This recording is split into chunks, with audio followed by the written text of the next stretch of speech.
Welcome to this week's episode of the Declutter 360 podcast. I'm Lauren Diekman, a certified home organizer and mindset coach who's created this space that is dedicated to helping you unlock your potential to live an organized life once and for all. Are you ready to get organized from all angles? Let's dive in.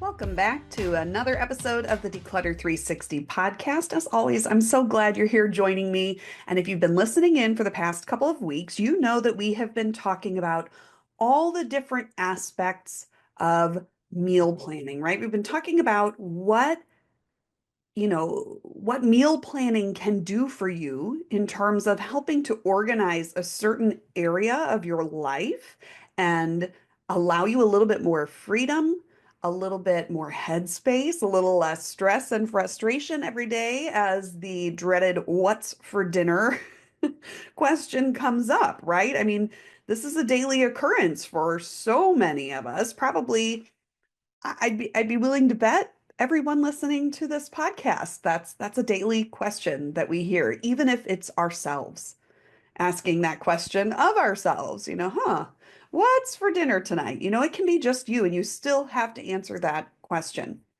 And so we kicked things off a couple of weeks ago, just talking about in general that what's for dinner idea, mastering meal planning. We called it in episode 47, right? And so just giving you some tips. So if you missed this one, go back and listen to 47 for sure. But I gave you some tips in ways that I approach meal planning that have really changed the game for me and allow me not only to confidently answer the question, right? What's for dinner, but to know that whatever I have planned for dinner is something that works for our family, that's going to work with the time that we have allowed. And yes, as I've mentioned, sometimes that means that on my dinner plan, we're eating out that night. Yes, I plan to eat out. We're intentional about when we eat out, when we need to just run through the drive-through or even, maybe we have enough time for a sit down dinner somewhere, but we don't have enough time for cooking and cleaning up and, doing all that at home, or we're away from home at events, whatever it may be.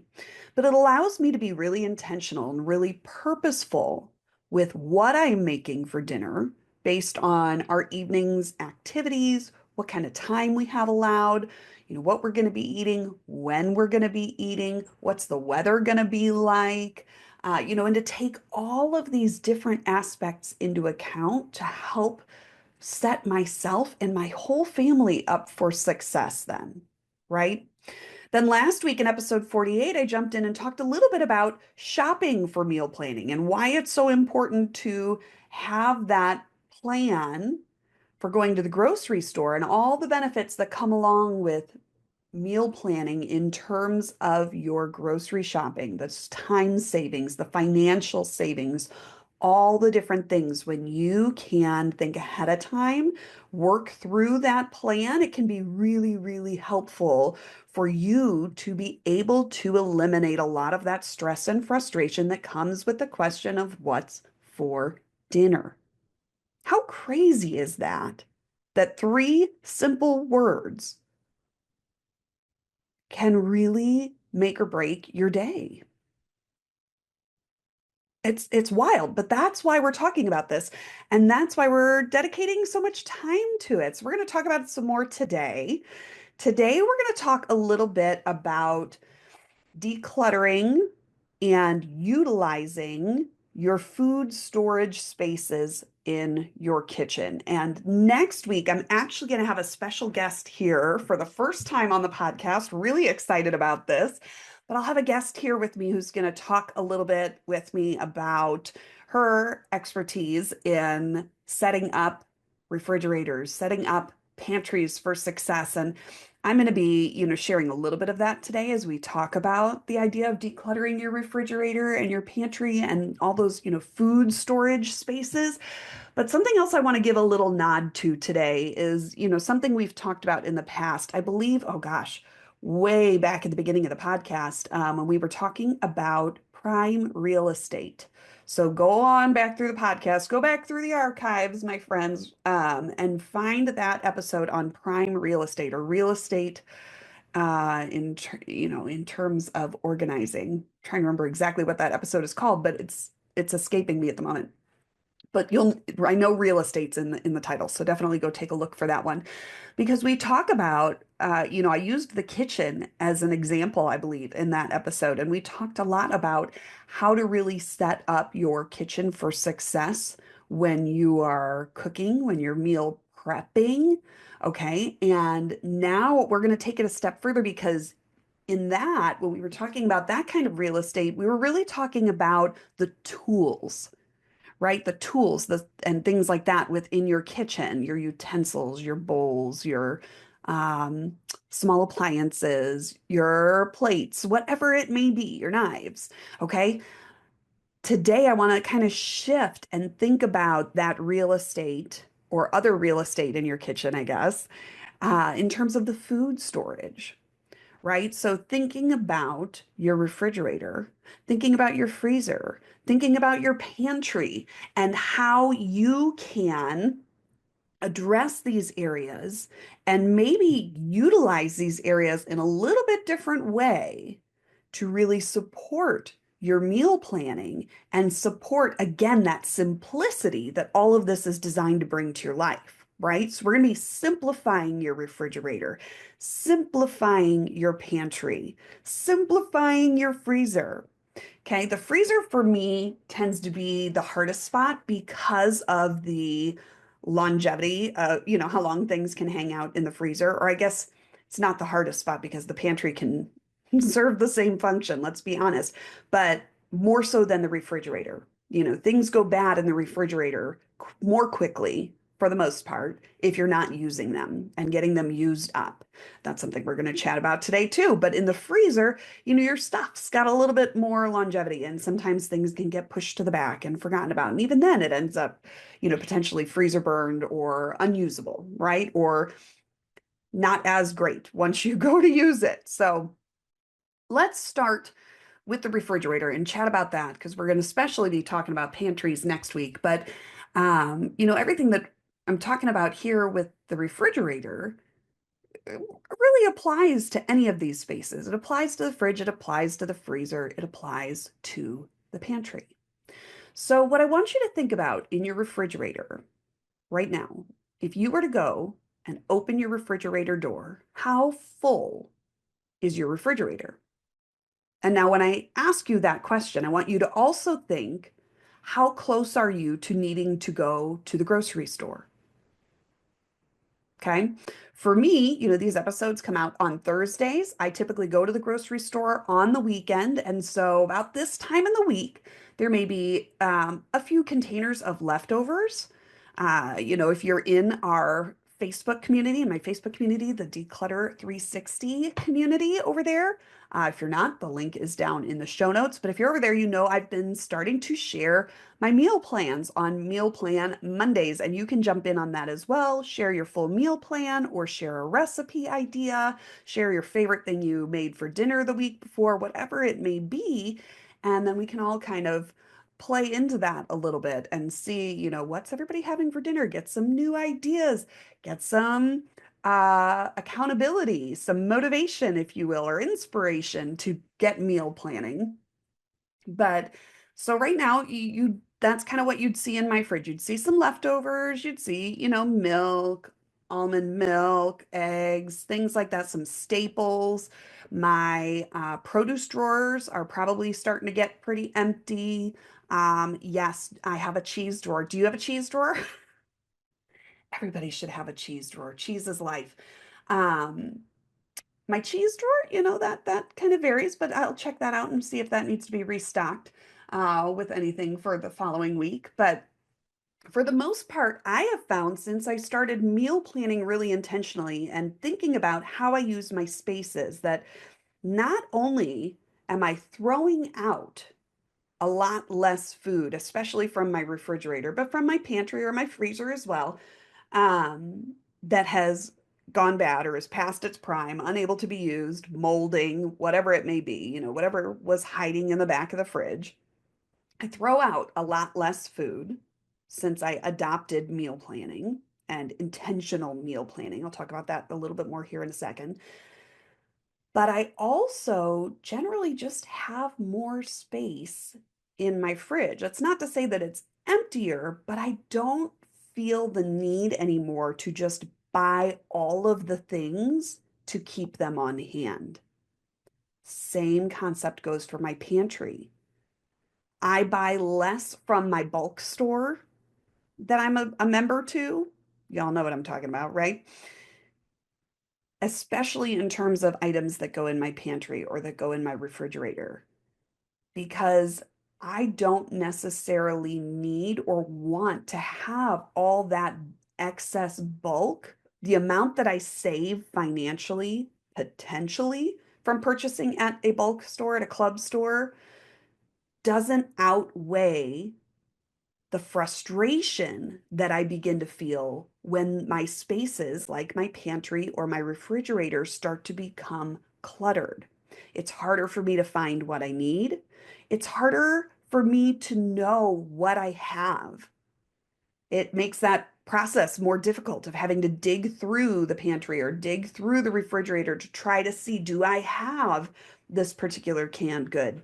Do I have any of this condiment in the fridge? Do I have enough of whatever? When I have a lot of excess that I'm not planning on using right away, it makes it more difficult for me to locate and use the things that I want and need to locate and use in that moment. Does that make sense?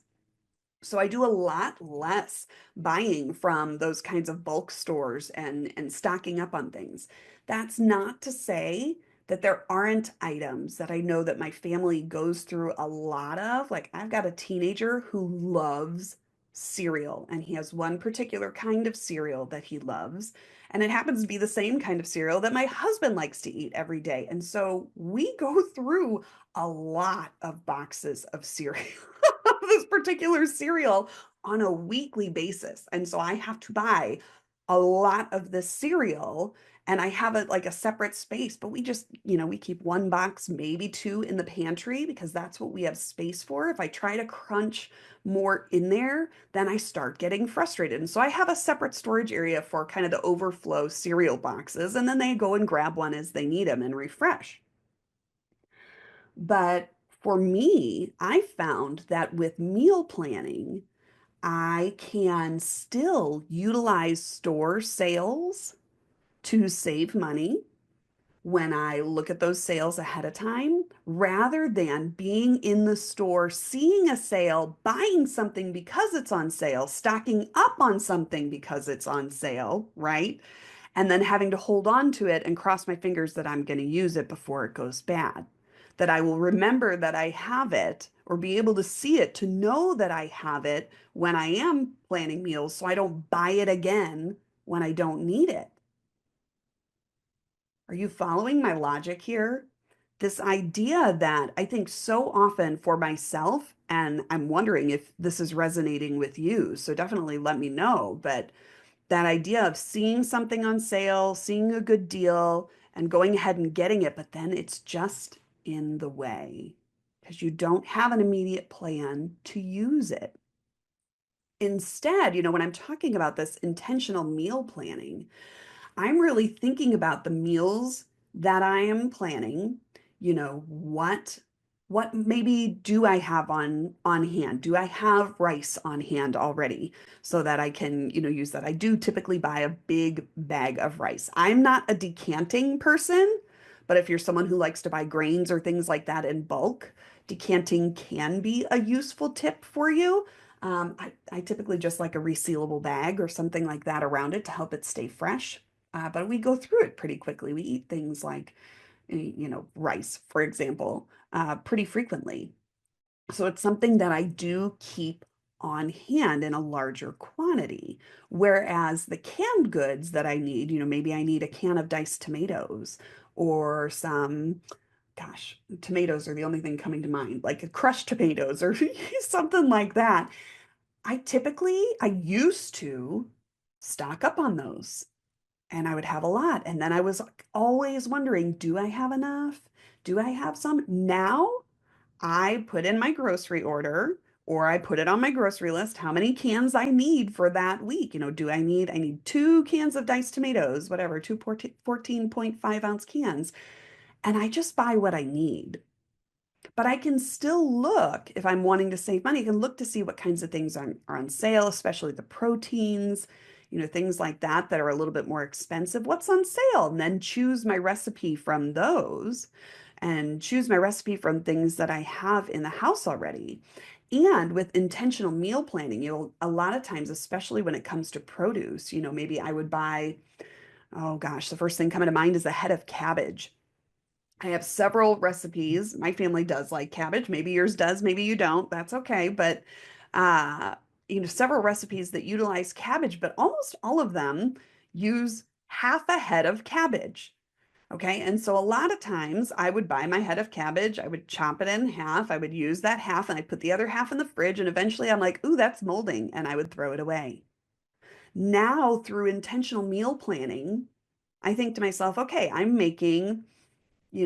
I'm planning to make unstuffed cabbage rolls this week. That uses half a head of cabbage. I'm going to have another half a head of cabbage. So maybe I'm going to make power greens for a side another day, or maybe I'm going to make fish tacos and I'll use the other half of that cabbage to make my slaw. And I will intentionally choose another recipe or another way to utilize that produce so that I am less likely to let it go bad in my refrigerator, so that I'm being a good steward of my finances, of my resources, of the food, all these different things. It's not a perfect system, my friends, but these are all ways that we can be intentional about our meal planning to help ourselves function more at the level that we want to. And honestly, it really does simplify the system. So, right now, I would actually want to offer you a little bit of a challenge along these lines. So, if you're someone who, like my former self, likes to stock up on things, sees a good deal, pulls, some things off the shelf and, oh, it's on sale, so I should get a few more of these. But then they tend to just sit in your fridge or they sit in your pantry, whatever it may be. This challenge is for you. If you are just getting started with meal planning, this challenge is for you. So I want to challenge you today to start working on your meal plan for next week if you haven't already. And here's how I want you to go about it. I want you to open your freezer and see what's in there that sparks ideas. So if you've got a bag of frozen chicken breasts, or you have some ground beef frozen in the freezer, whatever it may be, go check your freezer, check your refrigerator, check your pantry. What do you have a surplus of? If you've got a whole bunch of cans of diced tomatoes, find some recipes to use those up. Work with the resources that you already have on hand as much as possible to help you clear out some of that excess that causes you stress and frustration and keeps you from being able to meal plan effectively, being able to see the items that you have, access the items that you have, put away the items that you purchase that you need for recipes when you don't have the space for it because you've been bulk buying all this other stuff just in case you need it, right? I don't know about you, that resonates with me and how I used to meal plan or how I used to grocery shop, even with or without a meal plan. But now, through intentional meal planning, been able to streamline the food storage in my kitchen, streamline my meal plan, streamline my grocery shopping. Everything falls together. It comes together from every angle to help simplify my day. And when I put more and more simplified days together, ooh, it feels so, so good.